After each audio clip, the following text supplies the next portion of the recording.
Hey, welcome back to another video. You know,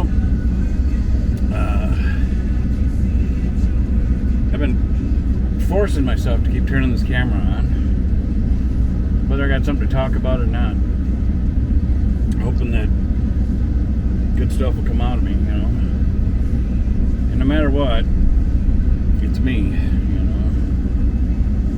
It's who I am and what I'm living or feeling at the moment.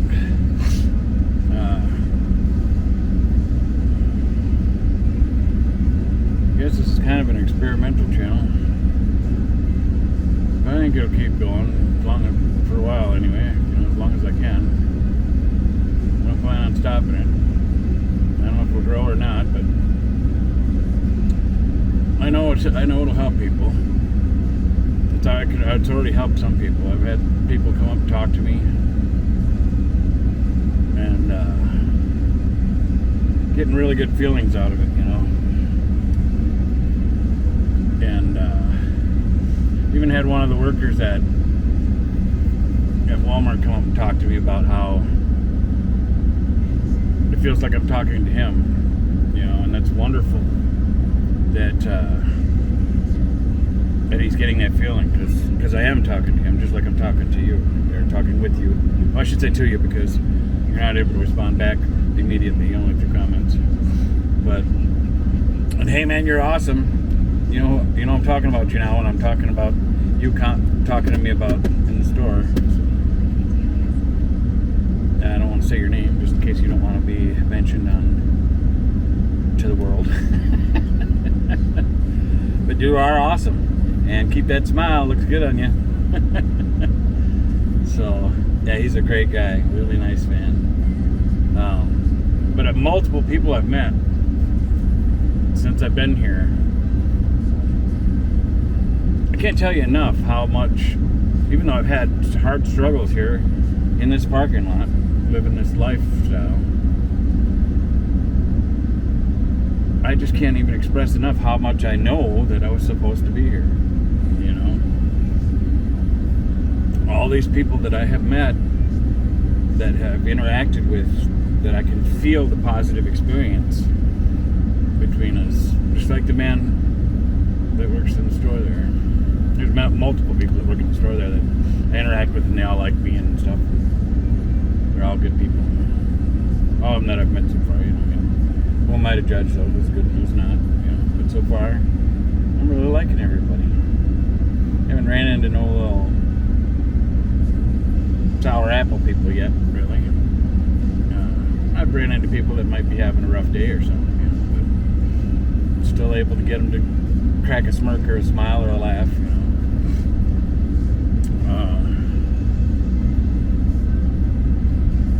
I did a lot of extra loafing around today. It's already 2:45 on Tuesday the 27th, and you know, I was just trying to stay warm under the blankets. I had my furnace, my diesel heater set at 70 or 71, and it stayed at about 42 degrees Fahrenheit here last night. You know, which isn't freezing, you know, it's above freezing. Then being under the blankets, you're fine, you know. You can feel the cold air, you know, so. And that 42 degree reading was over by the driver's side, about maybe a couple feet from the, or not a couple feet, a couple inches or so from the driver's side wall. So there is probably some cold coming off of that wall a little bit, you know. So it's not a super accurate reading, but fairly accurate, you know. You know, with 42 degrees there, you know, the most I probably had in the center was, you know, maybe 50 degrees. But then back by the furnace, you know, where the heat's coming out, back there it was probably, you know, 60 degrees or something like that, you know. I didn't have any fans going last night to circulate it, because I'm trying to save diesel fuel, and, you know, if I circulated more, the diesel heater pump will keep running faster to keep up, you know. So I was fine, I was alright, but I didn't want to get out from under them blankets. That, you know, and with everything I got going on, I was feeling kind of blah, and just trying to stay warm and figure out, when things are going to change. It's not like I'm just lying around waiting for the world to come to me, but I've been trying to hold on real strong to what I feel God's telling me to do, and I've been doing that very well.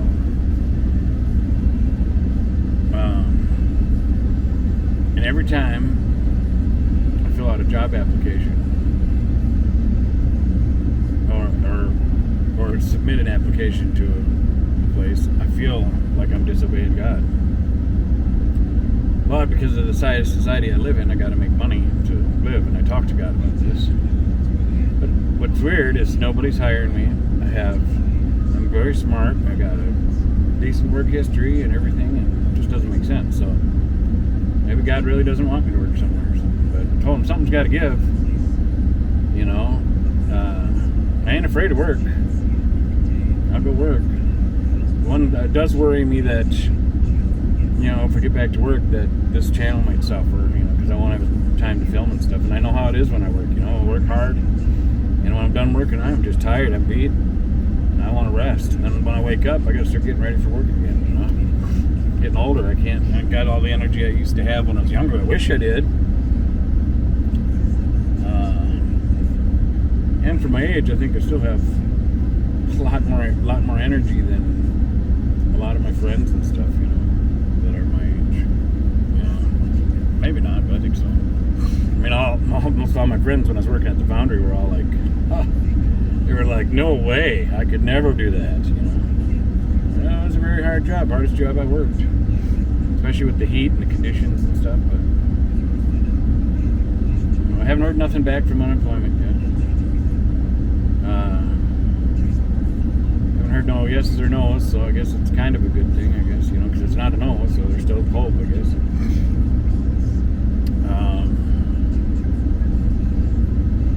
I just don't know, man. Winter's got a little ways to go yet. I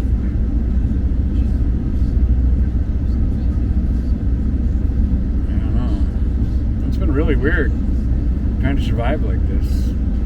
Without income, without working. Like I said, if I didn't have so many helping hands involved with helping me,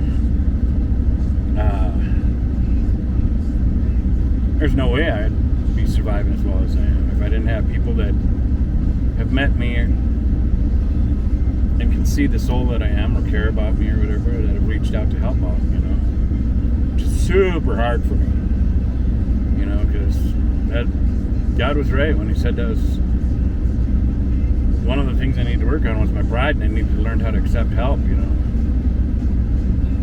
I've been doing it. I've been accepting help, but it ain't easy. It's kind of messing with my, well, maybe it is my pride it's messing with, but it messes with my emotions.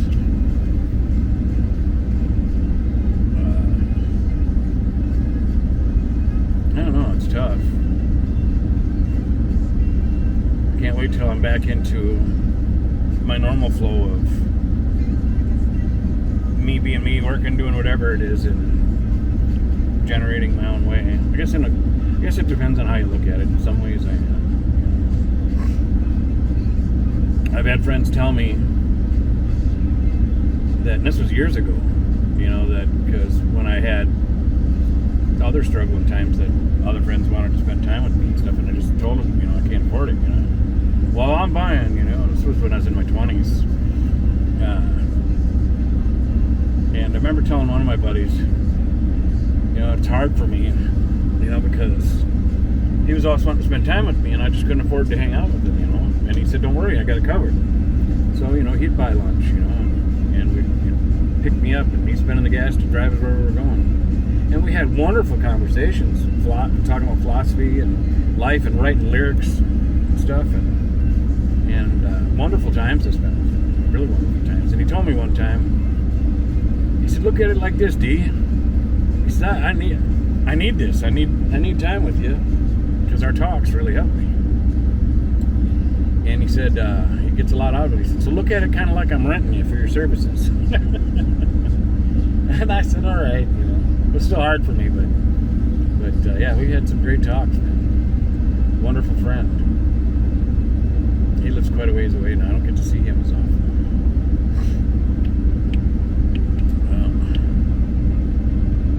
Yeah, we even got to, even as adults, we got to kind of be kids one time. We went down these railroad tracks. I was walking backwards on the one rail, kind of as if it was a balancing bar, and he was walking forwards on it. So I just walked backwards while I was talking to him on it, and he was walking forwards, and we'd stop and throw rocks in ponds and stuff, and skip rocks or whatever. It's kind of neat, because here we are in our 20s, doing something kids do, and talking about life and his stresses in life, and I would just kind of put myself in a situation and lay out options of how to look at it differently, and I'd lay out multiple options of different ways to perceive or look at how he was looking at what was going on in his life,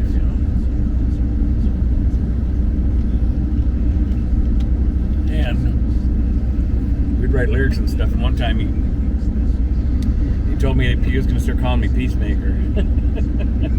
He said, "That's what you are, you're a peacemaker. I'm going to start calling you that," So that was kind of neat. It was flattering. It was really flattering when I seen in the Bible what the Bible says about the peacemakers, So that was kind of cool.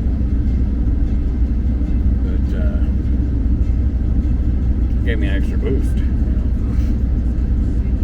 But yeah, I don't know, man. This situation has been dragging on me, but it's weird. It's different this time. I don't know.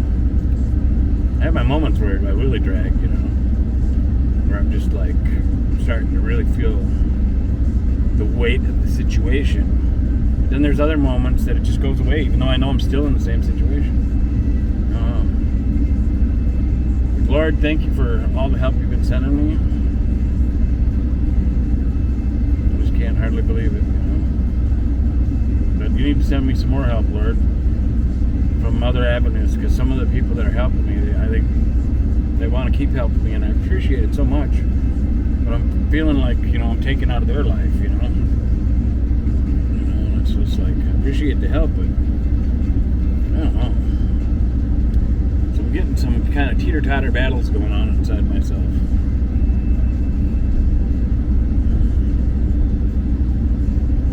It's like, I get help from the church, and that's hard too, even when I've gotten help from the church. I've tried offering to the church a few times, to a few of the different churches. While I'm there, it's hard I can't exactly volunteer because I don't know if I'm going to have gas in my tank to make it there. So, while I'm there, I try to offer. Like I did the other day, I offered while I was there, if they needed anything lifted, moved, or anything going on that I could help with my hands, They didn't have nothing. So it would kind of be nice to kind of earn a little bit of what you guys are sharing with me,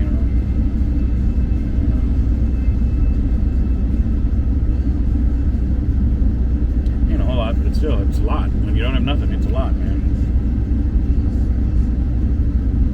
I've had so many people that have helped me that, for example, let's say somebody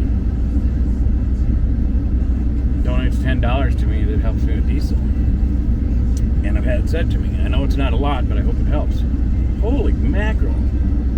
That is a lot. That, like in the one situation, that $10 in diesel basically kept me warm for 2 days, How could that not be a lot, That was when it wasn't as cold as it is now. Now that the temp, like when the temps plummeted, you could burn through that $10 in one night, or whatever. And plus, it depends on the price of diesel and all that stuff. But still, even one night, that's huge, as opposed to trying to sleep while you're seeing your breath,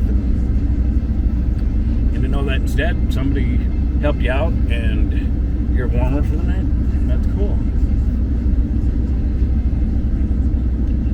Yeah, there's still a lot of good people out there, The majority, I think the majority of people are still really good out there. So all this negativity that we see in the media, I don't know why they do it. I don't know if they do it because of ratings and money or what. But if you actually start interacting with the people around you in town, do it in a neutral way, you don't have to go to whatever side you're on, or if you're neutral or whatever, we don't even need to bring that up. If you're just being a good human being, it is a mission that is not impossible. I'm not a known number, so I don't know who it is or what. Not they can leave a message. So the thing is now I got bill collectors looking for me for bills I can't pay. So if I don't know the number, if it's not a friend or something, I don't answer just because I ain't got no way to help them. And I tried doing that when I ran into some of that bill stuff with my bigger credit cards when my mom passed away, before I got into this big battle and stuff. And I tried talking to every one of them and explaining my situation and all that, but it just kept becoming,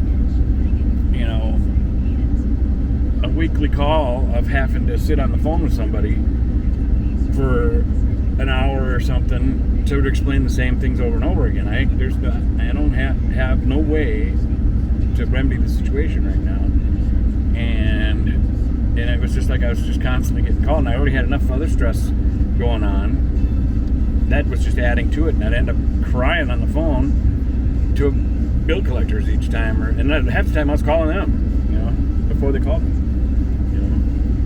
and it's just part of life. It's what happened, So right now, I got too much going on to be dealing with something that I have no resolution for right now.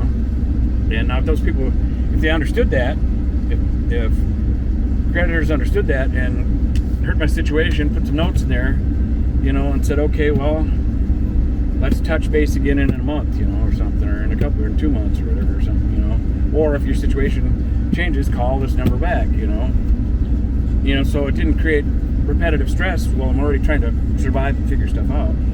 It'd probably go a lot better, but then it doesn't work that way on their end. So I don't answer because I don't know who it is. I hope that's okay with you, because I'm a human being. Not trying to ditch my bills or nothing. I want to get them paid, but once I'm back to work, I will. Like when I was working at the foundry, I started paying stuff off. I needed to keep so much to live on, because I had to keep diesel in the thing, especially in the winter. And I had to keep fuel in the camper and pay all my other bills, and pay the bills that I was catching up on, and getting food and stuff. So I still had to live, but I was still trying to pay and catch up on stuff, and I was doing pretty good. And that emergency credit card that I had that's overdue now, the $300 card, I almost never use that. Zero. Unless I got in a tight situation, like when I had to pay my insurance, which was a big bill, then my checks would be running tight, and then I might have to, fill my camper up with that emergency credit card, but then I'd pay it off right away with the next check, and I wouldn't just send a minimum payment, I just paid it off in full, and so I was doing pretty good, but once being out of that job, and let's see, so June, July, August, September, October, November, December, and we're into January, so that's 8 months being out of work right now. And so that's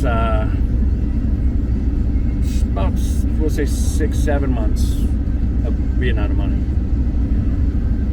So it's been at least 6 months of nothing, And at that point, I had $50 left, is where my brain sticks on that $50.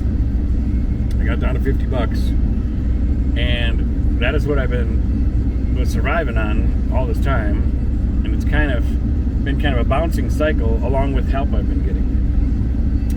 And because on Wednesdays the free play I would get at the casino I get $50 plus, because I'm older. I get a $25 extra because it's senior day or whatever. So that gave me $75 on Wednesdays to a free play to play with. So that really helped me a lot getting through the winter, because I'm very disciplined. I wouldn't just keep gambling. I was just trying to, anything I could make. I didn't care if it was 3 cents. That I'm keeping that 3 cents. If it's 5 cents, 10 cents, $1, whatever. And I cash out tickets.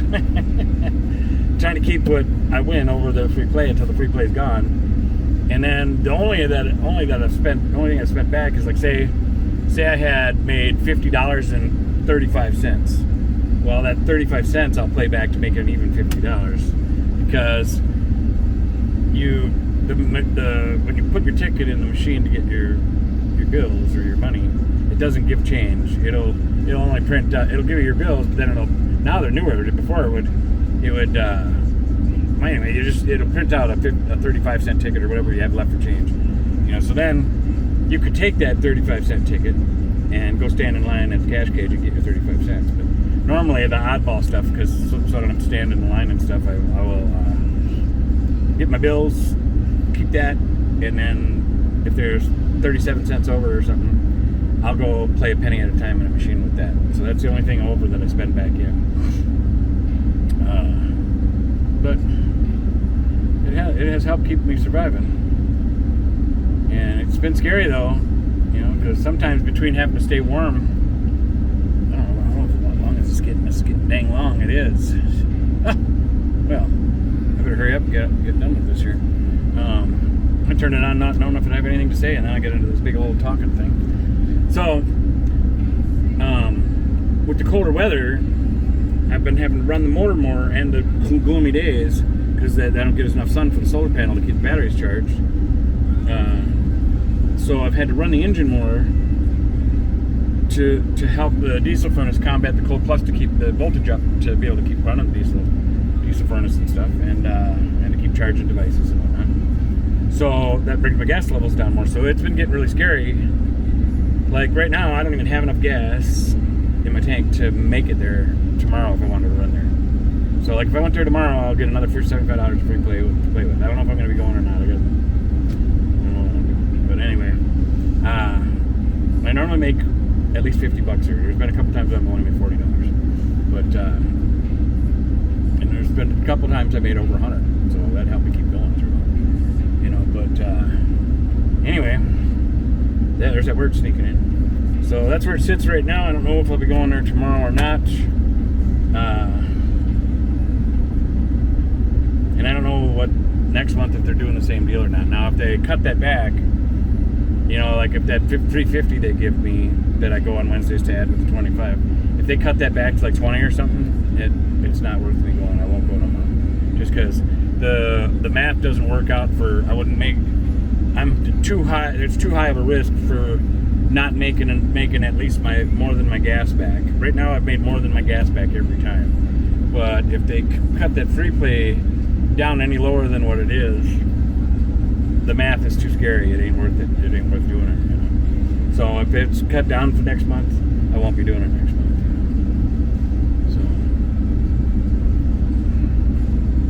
But we'll see. I don't know. Something's got to happen somehow. I keep applying to jobs. I'm looking for more. Anyway, there's that word again. Thanks for watching. God bless you. See you in the next one.